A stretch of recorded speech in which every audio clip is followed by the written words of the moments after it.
বাংলাদেশের উন্নয়নে অন্তর্বর্তী সরকারের অগ্রাধিকার খাতে $200 মিলিয়ন সহায়তা দেবে যুক্তরাষ্ট্র।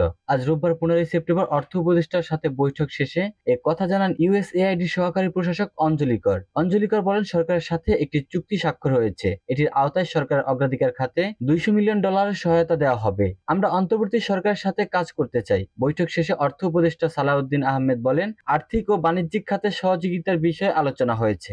আগের চুক্তির সাথে আরো $200 মিলিয়ন সহায়তা যোগ করা হয়েছে। এ সময় পাচারকৃত অর্থ ফিরিয়ে আনতে দেশটির সহায়তা চাওয়া হয়েছে বলেও জানান তিনি। এর আগে পররাষ্ট্র উপদেষ্টা মোহাম্মদ তৌহিদ হোসেনের সাথে বৈঠক করেন বাংলাদেশে সফররত মার্কিন প্রতিনিধি দল। বাংলাদেশের সাথে অর্থনৈতিক কর্মকাণ্ড সম্প্রসারণ ও মানবাধিকার সমুন্নত রাখতে প্রতিশ্রুতিবদ্ধ যুক্তরাষ্ট্র। পাশাপাশি প্রাতিষ্ঠানিক সক্ষমতা বৃদ্ধি ও জলবায়ু পরিবর্তনের ঝুঁকি মোকাবেলায় সহায়তা করবে দেশটি। আজ রোববার 15 সেপ্টেম্বর পররাষ্ট্র উপদেষ্টা মোহাম্মদ তৌহিদ হোসেনের সাথে বৈঠক শেষে ঢাকার মার্কিন দূতাবাসের ফেসবুক পেজের এক পোস্টে এ কথা জানায় দেশটি।